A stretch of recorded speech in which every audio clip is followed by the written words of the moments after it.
purchase us, right? Redeem us to change God? No, right? God's still the same. So who's the one that's supposed to change? We are, right? We are. So God, Jesus did it for us. He didn't do it for God. Although God is very happy, but the bottom line is God doesn't change. We're the ones that need to accept that sacrifice and then change ourselves. If we don't have faith and we don't trust in God, none of this matters. If we don't accept His character of love and make it part of ourselves, we cannot become one. We cannot atone to God. Okay? You want to say something? Well, I look at it, God is all powerful. He created this universe by speaking. You ask, did He really have to go to this extreme to put Himself out on our behalf, His creation? And I think it just shows when you talk about love, that's the definition. Right. Sin is our selfishness, right? Sin is what causes our slavery, right? And what did Jesus do? He even said Himself, there's no greater love than to give your life for somebody else that you love, right? There's no greater love. And He did that. And He said that because He knew He was going to do that. That was part of the plan of our salvation. He didn't just save one of us or two of us. He gave us the opportunity to all be saved. And I have to be careful when I say that because He gave us the opportunity. The rest is for us to trust Him. We cannot be saved if we don't have faith in Him and we can't trust Him. Right? So this was the ultimate expression of love. And He did it for everyone, right? Every tribe, language, people. He didn't do it for one group of people, right? He didn't do it for the Jewish people, the Israelites. He did it for everybody. Okay? So this is quite, it just kind of stopped me, and that's why we're spending some time on it. Because I thought it was important enough to kind of read, and maybe even reread and reread and reread, until we kind of understand what is going on there. And we've been told, like, look at different interpretations of the Bible, because that will kind of give us like a 3D point of view almost, because when different words are used, based on their translation, it could give us like a little bit more, a deeper view of what we're looking at. Okay? That always helps. And sometimes when I want to find a meaning to a word, I don't just look at the definition, I look at synonyms. Sometimes, or how it's used in a sentence. That gives me a real deep meaning of that word. And that you can get that from the internet. Or just I'll crack open a dictionary, if anybody does that anymore. Okay, so part of this verse also says, you are worthy. Okay? What makes Jesus worthy? What? Okay, and even further than that, why do we even have... What? Because He's sinless. He has no sin. He actually, yes, but actually He created us, right? Why wouldn't He be worthy? Why wouldn't He be worthy of anything? Right? Why wouldn't He be worthy? He's worthy of everything. He created everything. Everything was created by Him, right? So why wouldn't... So the question is, why would He not be worthy? Right? The real question is, why would He not be worthy? Right? And so who's saying He's not worthy? Who is saying He's not worthy? Somebody is. Thank you. Yeah. I'm not really trying to trick you or anything like that. The question is, like sometimes when I ask the question, it's like I'm taking steps, I'm taking you through the steps that I took when I was looking at this, right? I'm opening my mind so you can see what's going on in there. Maybe you don't want to see. But when I sort of go through this, I want you guys to know what I'm thinking, and I'm writing it down, I don't just read this and then read what the lesson says. Oh, let's see what the lesson says. Although the lesson has some good stuff. But I want you to know kind of what I'm thinking. So, what is this all about? Is God worthy or not? What is this? What is the phrase that we know of what this is all about? How do I do this? So Satan is the one that questioned God's worthiness, right? And what is this? This is a controversy, right? except for a third of the angels. There's a controversy there. Some would call it a great controversy. But that's what's going on here, okay? Once Jesus showed that ultimate love and what his love can bring, which has included salvation for everybody, okay? What God is willing to do, somebody who's completely innocent, okay, without blemish, and give himself for death, for the purpose of saving everybody else. Jesus did not need to be saved, okay? But we sure did, okay? That shows you the character of God, okay? And that's what makes him worthy. Everybody in heaven is saying, you're worthy, right? And it's a beautiful thing, and there's several scenes that we see in Revelation that put it together as God's role in what's happening in heaven. He has already won because people know that he's worthy, okay? We should have known it all along, but somebody brought up the question, is God really worthy? And that someone is the accuser, right? He accuses us of everything. He accuses us personally, in our mind, right? And we're a slave to that accusation. We're a slave to the sin that we've caused. And because of the sins we caused, somebody's telling us that we're not even worthy of being saved. But guess who is saying we're worthy of being saved? God, and he showed it. He didn't just say it, he showed it. He did it. He died for us. Okay? So this is a beautiful, I love this scene. You know, there's songs, you know, holy, holy, holy. There's songs that we sing, you know, and it's taken from these throne scenes in Revelation. And they don't even come up with new words. They just repeat the words that are there and they put music to it. It's this beautiful thing. And once you see the connection to what we're actually singing about, that song has so much more meaning. It's not just, you're not just singing the words, you're realizing that we are repeating the words that were said in heaven about God. Okay? Okay, so the lessons about the sacrificial system, right? Where Jesus is the lamb, right? Jesus is symbolized by a lamb, an unblemished lamb with no faults, no blemishes. Blemishes mean faulty or imperfections, right? So that's Jesus, right? And he was killed for us as a sacrifice, okay? And it's mentioned, Jesus is mentioned as a sacrificial lamb 30 times in Revelation, right? And this is God's sacrificial system, the sacrificial system that was the plan of salvation since the foundation of the world, right? Is there another sacrificial system? Our own. Our own sacrifice. I mean, like. No, I mean system, like. No. There's God's and there's the world, right? The world had its own sacrificial system that got perverted, that deviated from what God wanted, right? It went from something that was symbolic of what was to come to help save us to become transactional. God, if I give you this, you're going to give me this, right? Be very careful whenever somebody talks about sacrifice, okay? And it's insinuated that you're making a transaction. Transactions happen between two equal people, right? Happens in business all the time. It happens when you go buy gasoline, you give them your credit card, they're giving them money, and they're giving you gasoline. Two equals, we're just exchanging commodities. God's sacrificial system is not about an exchange, okay? All right? It's a voluntary sacrifice, but part of it is faith and trust, okay? God is asking us to do something, and we're doing his will, but why is God asking us to do this, right? And I'm not saying us because we don't do that anymore, but humanity in giving a sacrifice, right? From Genesis all the way to when Jesus died, right?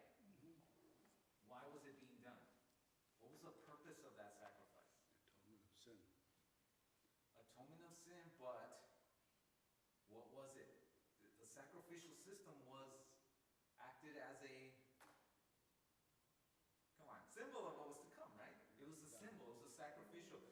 The way the temple was set up was a copy of what was in heaven, right? And so the sacrificial act itself pointed to the Lamb that takes away the sins of the world. But it's the Lamb, it's Jesus, that is the one that takes away the sin, right? Not the animals that you were being sacrificed, right? But it was an act of faith, right? And it was meant, it had a purpose, okay? The problem is a lot of people did not follow that purpose. So that's Sunday's lesson. Ask the question, futile sacrifices? Why would sacrifices be futile, right? Futile. Where got to the point where God flat out rejected them. God flat out said, your sacrifices don't mean anything. They're just happening. Because they were right? just being done without the humility Right. and humility. So you probably heard some of these terms I'm going to say. Have you guys heard of the term going through the motions? Do you know what that means, going through the motions? Maybe not, but because it's an idiom, so just people that say it all the time, going through the motions, you guys all know, right? That's even in the lesson, right?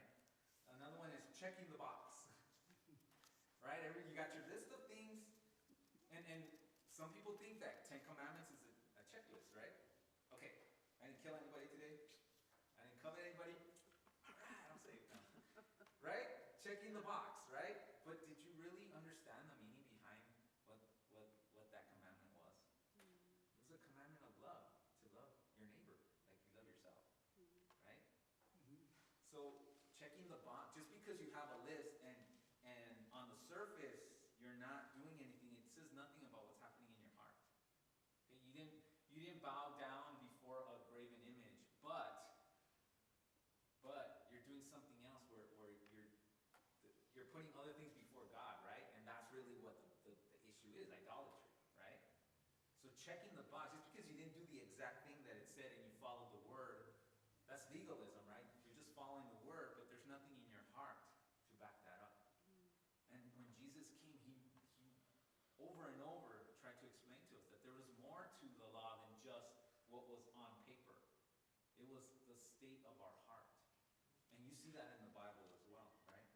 There's another one that I heard is, that's just the cost of doing business. You heard that one, right?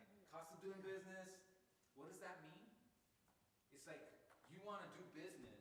You want to do what you're going to do, and yeah, there's a cost here, but take care of the cost, and you keep doing your business. Am I wrong? It's kind of like what it is. And people say that because sometimes people like charge fees and stuff like that. It can be really frustrating. They tell themselves, that's just the cost of doing business, and they just keep doing, to keep doing your business, right? There's another one called phoning it in. They're just phoning it in. They're not really working. They're just like kind of pretending that they're present. They call in, they phone it in, but they're not really there, right? Those are two phrases that I just kind of came up with that during my whatever career I come across those terms. But what do they all mean? What do they all mean? They have a very similar meaning. So you're just kind of doing the minimum. You're obeying just to like sort of getting it off your list of things to do. But you're not really embracing the act. It has no meaning in it. Like when we have the Last Supper service, right? I mean, usually I'm in the back there with the deacons and stuff like that, and I'm listening to what they're reading. And you have to really, really sort of take it in. If you really want that experience that Jesus wanted us to remember him, to not forget about, to not distance ourselves from what he did for us, right? The blood and his body that he sacrificed for us is in the Last Supper. But if you really listen to what is being said, and they're just reading the Bible, a lot of them, maybe some give impressions of what this means to them so that they could connect it with us. But you've got to listen to what they say. Otherwise, you're just eating a little piece of bread and a little piece of really tasty, sugary grape juice, which is very tasty. But it's not going to help you. Okay, it's not going to help you remember. It's just something you're doing. You're just checking. Well, it is the first Sabbath of the quarter, so I guess we got to do this, right? Versus, man, Jesus was there. He kneeled down. He started washing everybody's feet so he could show them his character of humility, right? world was going to try to pull them away from him. So he made this ceremony so that we could remember it. And we could remember the last time that Jesus had his disciples with him. And I can't imagine what that was like. And Jesus knew, okay, tomorrow I'm going to be hanging on a cross. And this is kind of my last chance to really tell him everything. And you read John, he really just he prays with them, he talks to them and everything, because he really wanted to be there with him and he didn't phone it in, and he doesn't expect us to phone it in. Jesus did not phone it in from heaven. He came down here and he sacrificed himself, right? You know, so he expects the same from us. If we're going to be one with him, he expects us to give our all, just like he gave his all to us. Okay? So I'm going to read a little bit. In Isaiah's time, Israel was going through the motions, mentally checking off the religious boxes. They're checking off their checklist. Their sacrifices were anchored in the self, right? Just taking care of business, just making sure, they're taking care of their obligations. And then it mentions just as Cain, Abel and Cain, we see that story. But it wasn't an attitude of surrender and submission to God, right? Giving yourself and eventually atonement means being at one, right? How do you become at one if you're just you're still distant? You're just doing the acts that he asked you to do, but there's no meaning to them.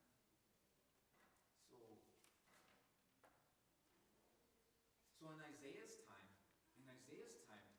God was ringing the alarm. Okay, so I'm going to read a couple of verses from Isaiah, chapter 1. Chapter 1, verses 2 through 15. Well, it's in the lesson has 2 through 15, but I'm going to take little excerpts, okay? First, I'm going to read 2. And it says, "Hear, O heavens, and give ear, O earth, for the Lord has spoken. I have nourished and brought up children. I have nourished and brought up children, and they have rebelled against me. The ox knows his owner, and the donkey knows its master's crib. But Israel does not know. My people do not consider it." So who's he talking to? The Assyrians? The Egyptians? Who's he talking to? Who is God talking to? It says right here. Who's he talking to? His people. The people who go to church. The people who say they love God. That's who he's talking to. But he's saying, the ox knows its owner, the donkey's its crib's master, but Israel does not know. They don't know God. They don't know who he is. They don't know his character. In other words, they're distant. They're distancing from him. Even though they're going through the motions, they're checking off the boxes, they're making sure their list is complete, a to-do list. They're phoning it in, they're showing up, claiming present, but are they really there? It's empty worship. Yeah. And so I hear frustration. I hear frustration in those words. Sadness, frustration, that no matter how much he shows, how much he protects them, he feeds them, he provides for them, they turn their back on him. Okay? They forget. They forget that he's the one that provides everything. So we go down to verse 10. It says, "Hear the word of the Lord, you rulers of Sodom. Give ear to the law of our God, you people of Gomorrah. To what purpose is this multitude of your sacrifices to me, says the Lord? I have had enough of burnt offerings of rams and the fat of fed cattle. I do not delight in the blood of bulls or lambs or goats." So is he talking to Sodom and Gomorrah? Who's he talking to? He's talking to us. And you think he's just talking to people from that time? He's talking to anybody who has gotten to the point where they're just going through the motions, they're doing what they're supposed to, but they have no connection to Jesus. Okay? So let that sink in. Okay? If you feel like you're just showing up, nothing's happening, you gotta look and you gotta think, what am I not doing right? What am I missing here? Right? What am I missing? Okay. In Isaiah chapter 56, so this is Isaiah, right? We're talking about Isaiah's time. Also, the sons of the foreigner who joins themselves to the Lord to serve him. We're talking about a foreigner now. Now we're talking about the Egyptians, the Assyrians,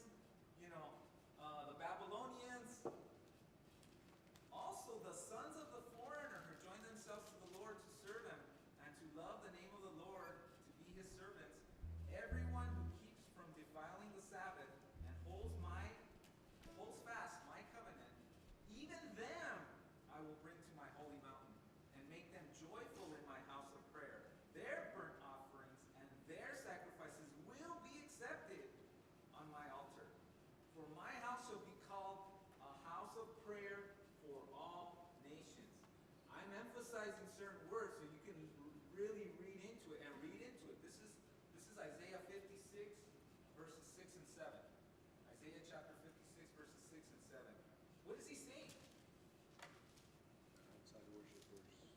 He's still talking to the Israelis, but he's letting them know, if there's Gentiles out there and they accept me, I will accept their sacrifices and burnt offerings. Right? And he's saying this to the Israelis. So don't think just because you were born of a certain family, of a certain lineage, of a certain DNA group, that you're in the clear. And you don't have to do anything. As long as you follow this checklist, you're good. You're good. No. So guess what? Does that apply to us? Does that apply to us? It has to, right? This is not just like a historical document. A lot of things you have to say, does it apply to us? And, I would say 100% of the time, yeah, why not? Yeah, it's going to apply to us. Okay? In Psalm 51:17, everybody knows Psalm 51? It's the psalm that was written by David after he killed a man and took his wife and married her, and God exposed him for what he was doing. He was checking the boxes, trust me, checking the box, or he thought he was, and he thought he was doing everything right. And when Nathan exposed what he did by showing it like it was happening to somebody else, right? Oh, this man had this little sheep, and this other man had tons of sheep. Just took that sheep and he killed the man. David got outraged, right? This is not fair. This is not just. And then Nathan said, well, you just did it. That was you. And that same anger that he had towards this hypothetical situation, when he realized that he was the sinner, he realized to what extent he was sinning, right? And a lot of Psalm 51 talks about create in me a clean heart. He realized that he was born a sinner, and that the sin was part of his heart. It was a curse that we had that had to be gotten rid of from the heart, from the heart. So he talks about that. Clean my heart out, please, Lord. The desperation that you hear in that psalm, I know it. Okay? I think about it. Sometimes I just say it because I don't even have a better way to say it myself. And us, if we're honest with ourselves, we should be reading that psalm and really thinking about what it means. When David realized that he was the bad guy, and he wasn't just a little minor, he did some really bad stuff. So much that it enraged him and wanted to have that person, that hypothetical person, killed on the spot. He realized that person is you. Okay? We judge somebody else when we see them doing something we don't like. We have to ask ourselves, is that us? Sometimes we think we could read minds of other people. Oh, he must be thinking this, or he must be. Why do we know that? Because we know our own minds, and that's probably what we would do. And we're projecting, right? We shouldn't be judging. God knows, As you judge other people, that's the way you're going to be judged.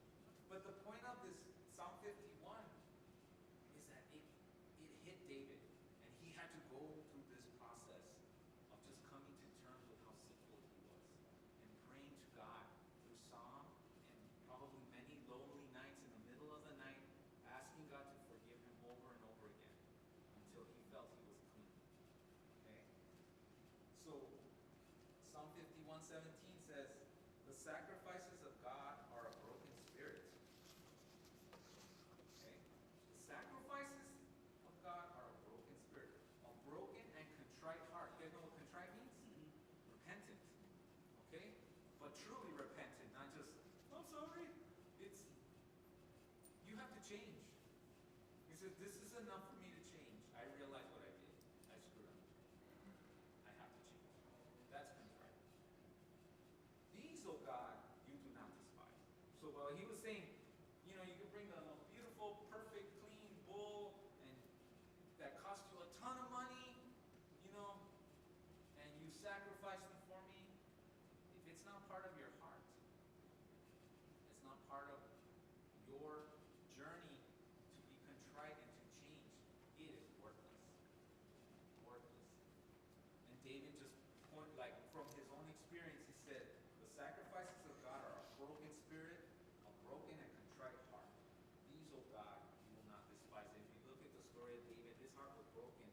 broke his own heart from what he did. Okay? Broke his own heart. When he realized that, that's when he realized he had to change. Does God care? Because we're talking about sacrifice, right? And it's a form of worshiping. Does God care how we worship him? Does God care? You say, well, as long as you're worshiping me any way you want, it's okay. Does he care? Does he care? I'm not Yes. hearing it. Yes. Yes, right? I just want to establish that. Because a lot of people don't believe that. They think, you know what, as long as our heart's in the right place, No, he cares about how we worship him. He really does, okay? And here's the proof. Okay, so I'm going to read Genesis. Well, somebody else. Okay, Genesis is pretty easy to find. Somebody read to me Genesis chapter 4, verses 3 through 7. And then, so we're talking Genesis, right? We're not talking Revelation. We're talking Genesis from the beginning. Chapter 4 is pretty early on.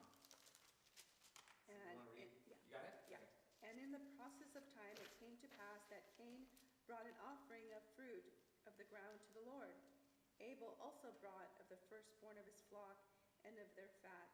And the Lord respected Abel and his offering, but he did not respect Cain and his offering. And Cain was very angry, and his countenance fell. Through where? Sorry, which ones? Just 6. Through 6? 7, 6 and Oh, 7. 6, okay. So the Lord said to Cain, "Why are you angry, and why has your countenance fallen? If you do well, will you not be accepted?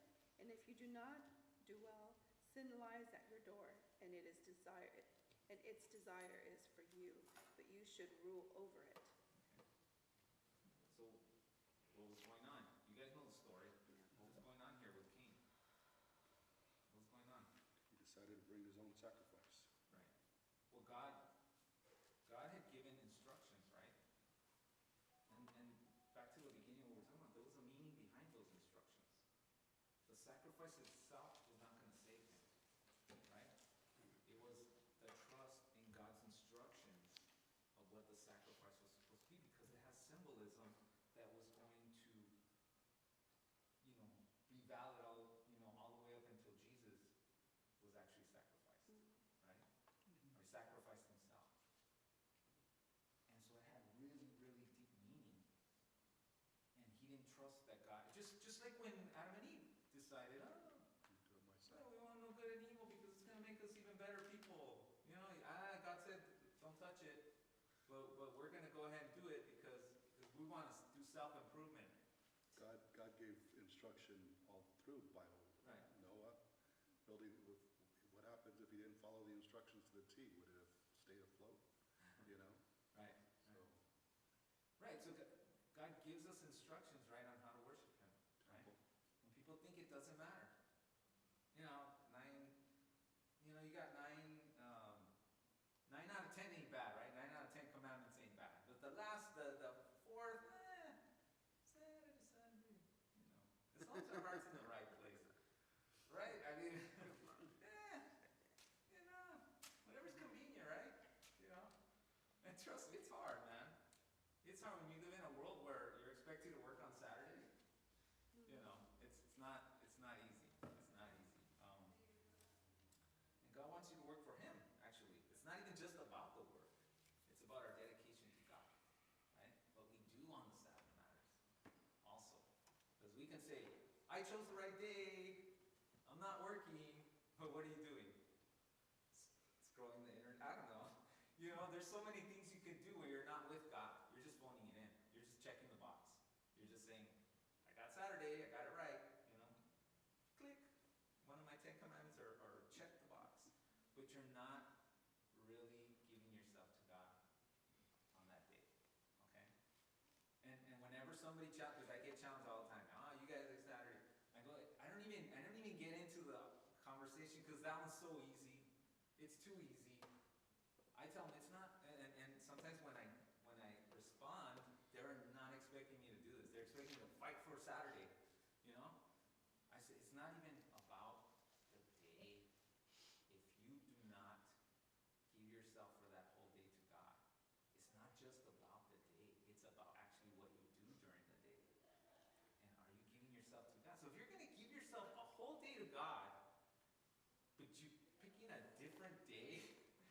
It just doesn't make sense. So once I tell them that, it's really about submission to God. God told us this is His will, and we are following His will. It's in the fourth commandment. It was never rescinded.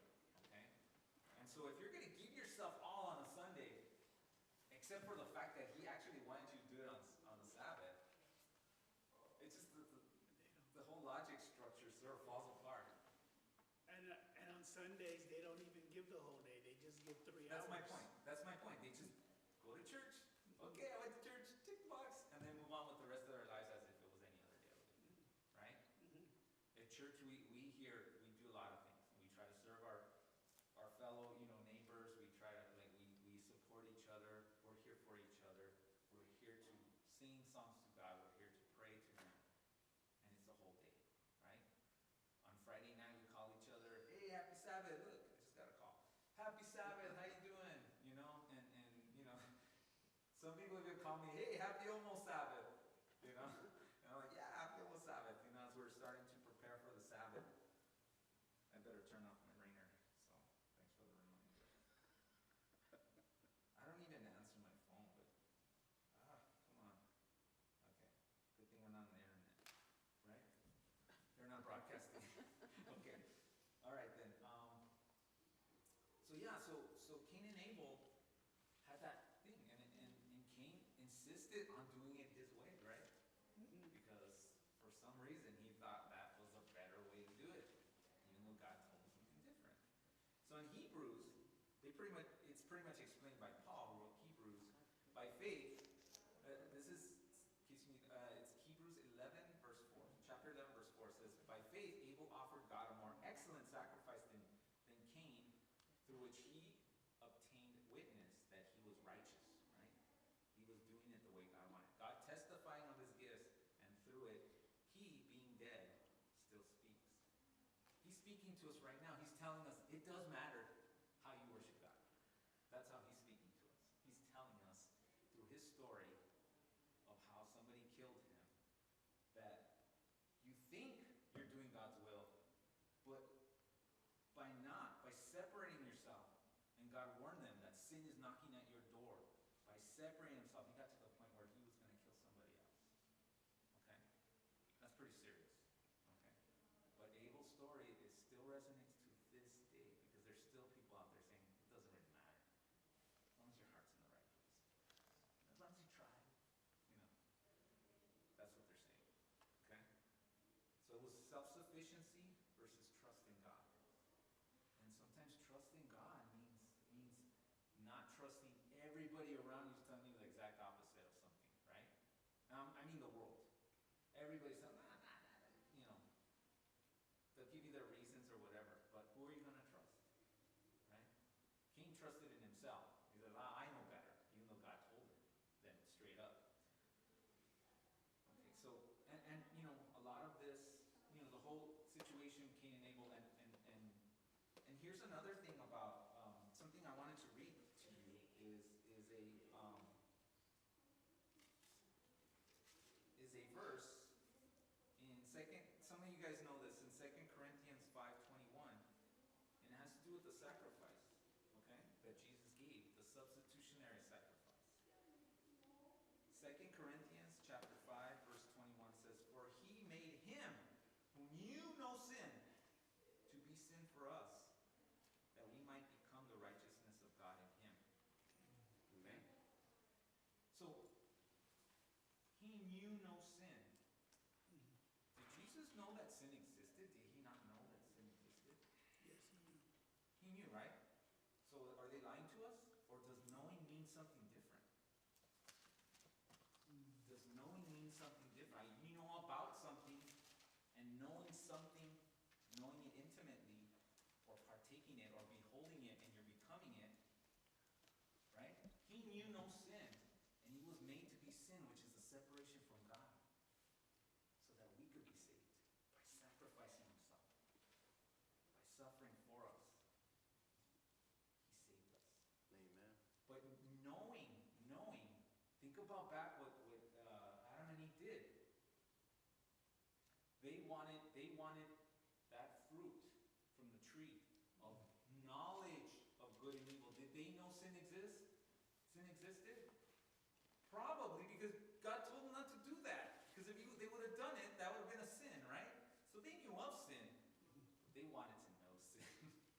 Okay, Steve, wrap your head around that thought of knowledge. What is knowledge?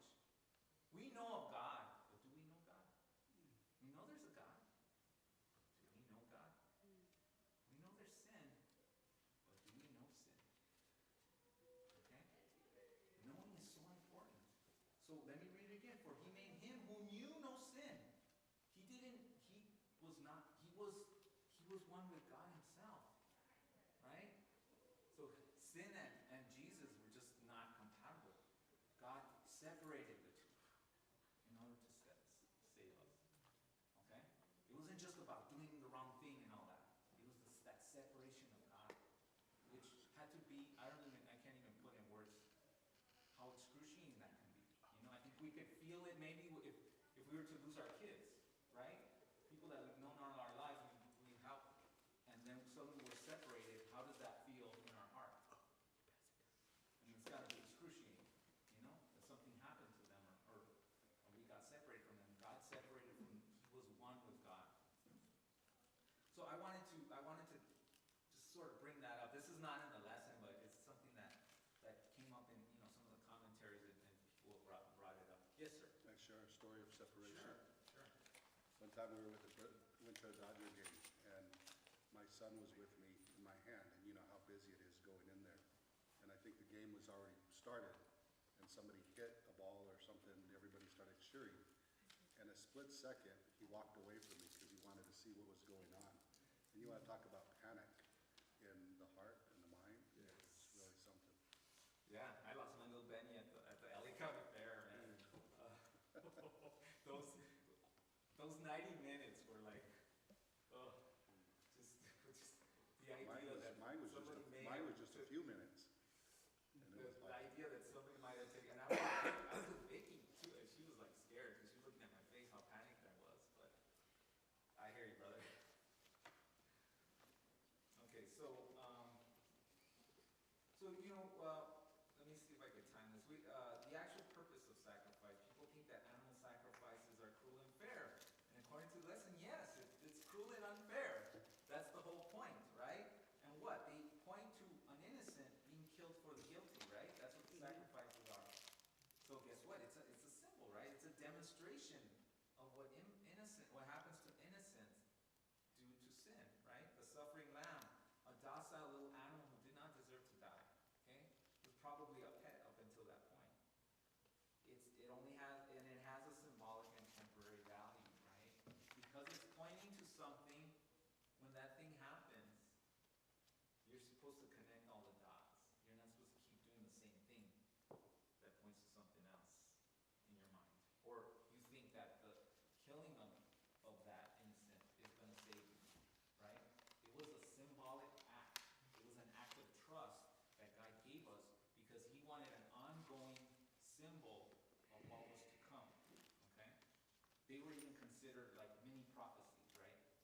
The lesson says, because they were talking about the ultimate sacrifice that was going to be made by Jesus. But again, if you look at the sacrifice as a payment or a transaction, a cost of doing business, do you think that's going to have any impact?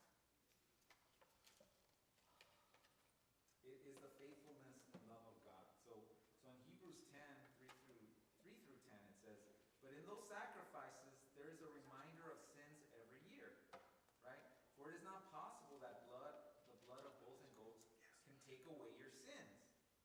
Therefore, when Jesus, came to the world, he said, sacrifice and offerings you did not desire, but a body you have prepared for me. In burnt offerings and sacrifices for sin you had no pleasure. Right? Talking to the Father. Then I said, behold, I have come in the volume of the book that is written of me to do your will, O God. Previously saying, sacrifice and burnt offerings and the offerings for sin you did not desire, nor had pleasure in them, which are offered in accordance to the law. And then he said, behold, I have come to do your will, O God. Right? We're talking about Jesus. He takes away the first, the sin, that he may establish the second, to do his will. And by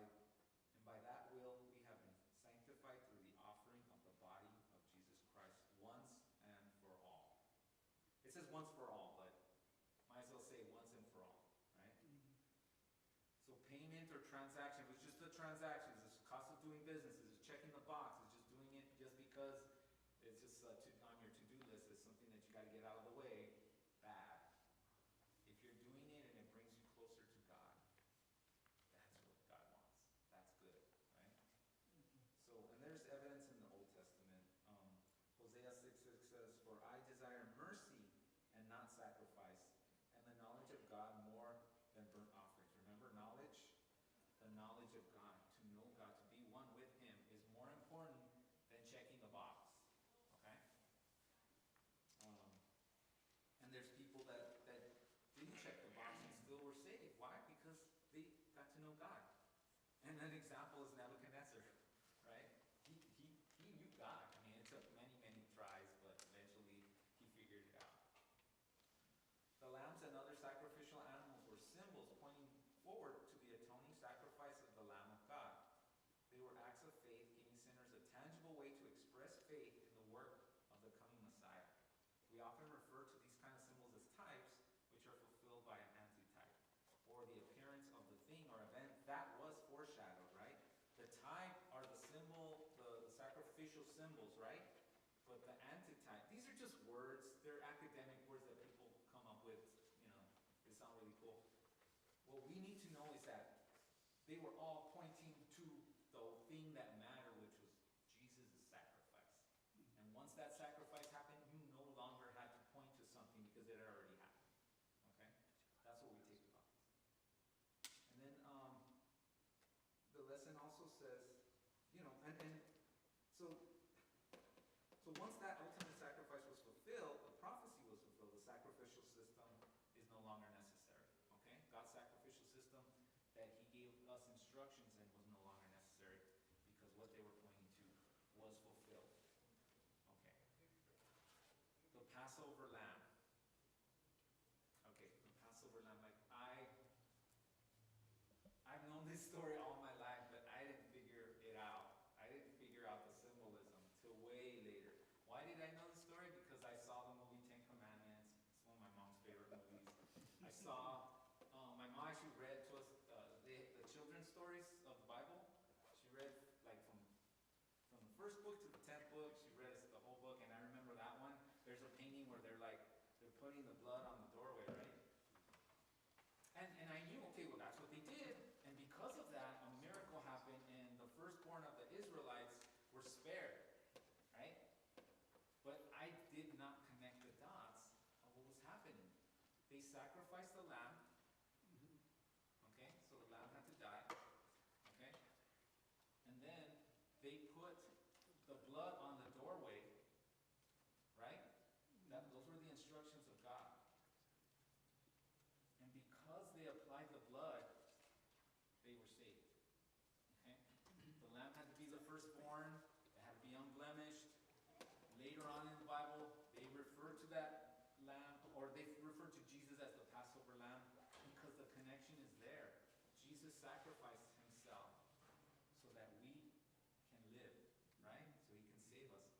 But what had to happen in order for this to happen? If they would have killed the lamb but not put the blood on the doorway, what would have happened? It wouldn't have worked. Their firstborn would be dead. Okay? We don't have a lot of time, so we got to get right to the point. If they would not have applied the blood on the doorway, what would have happened? They would have died. Doesn't matter if the lamb died. Okay? And what did it take to put blood on the doorway? On the part of the participants.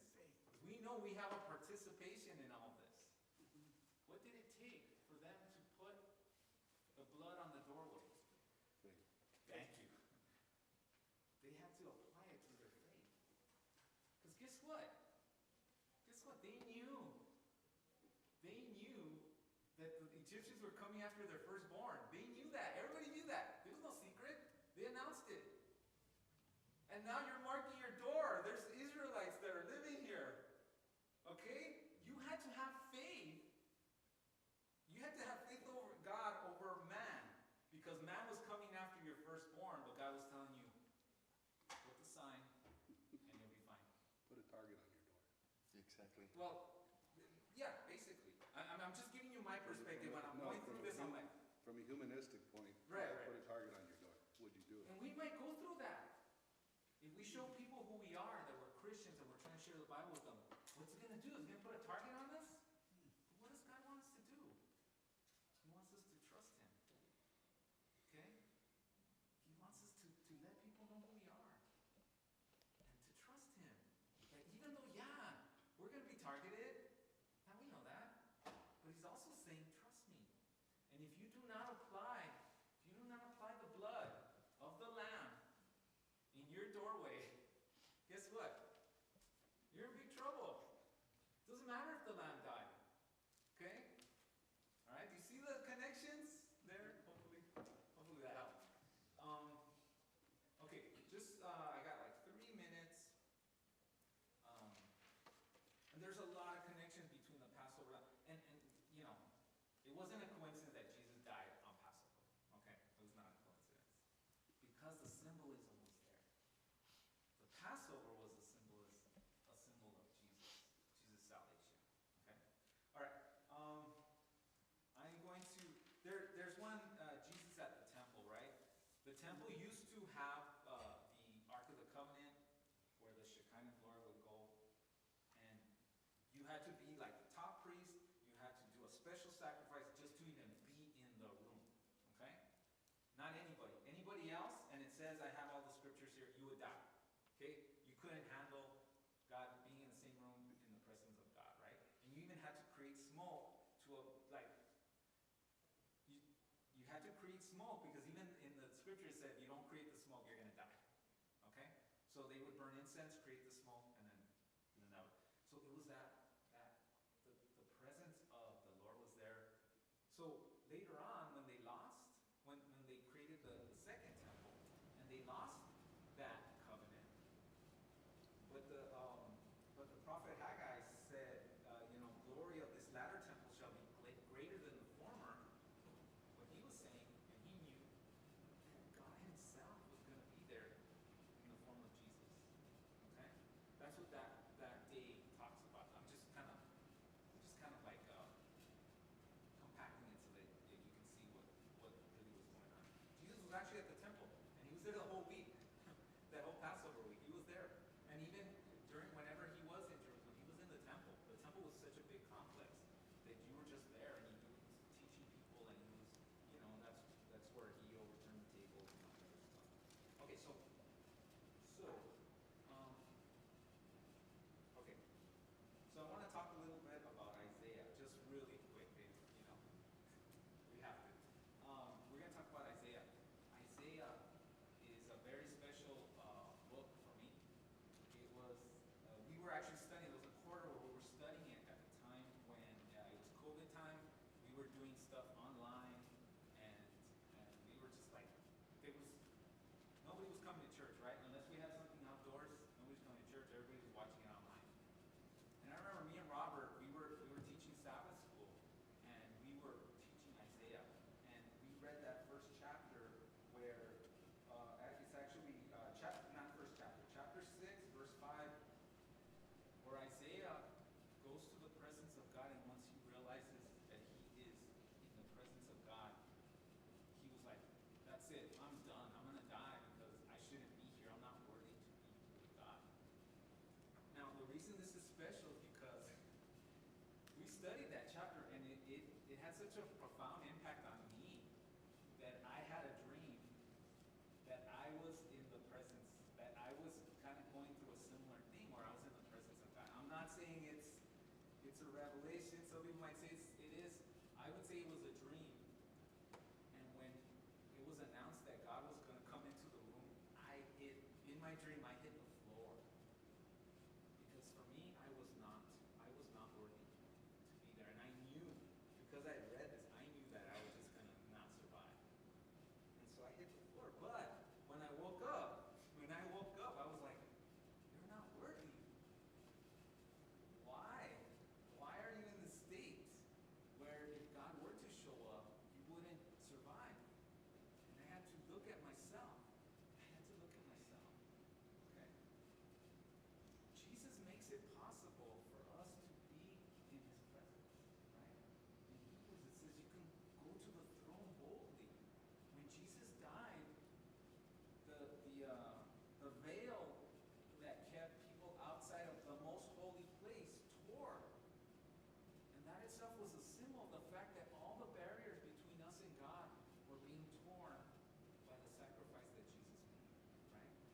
no longer had to kill a bull just to be in the presence of God.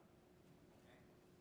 And whether or not it was done sincerely or not, it was no longer necessary. Jesus created. He's that stairway that leads us up to heaven. Right?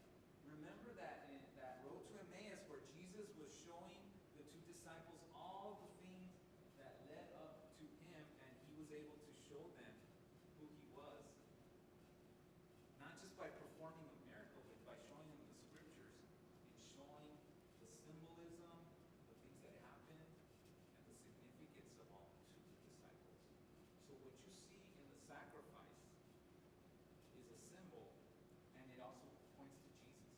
Okay? I tell everybody, Jesus is the encryption key to the Bible. For people that don't understand the Bible because it seems too foreign, think Jesus, because everything points to him. Okay? So let's keep that in mind. Just want to read 2 more sentences and then we'll pray. So at the end, it ends with this. The cross then should show us 2 things. First, just how much God loves us that he would do this, right? Amen. His love is profound, the ultimate form of demonstration of love, right? And second, it should show us how sinful and fallen we are, that only through the cross we can be saved. Okay? Jesus, and he was willing to do that for us. He even told his Father, if there's another way, and then you realize, this is your will, Lord. Okay? Let's follow God's will. Let's understand that his will is what should be our will. That's how we become one with God. Okay? Any questions or anything? Okay. All right. 4 minutes. Okay, let's all bow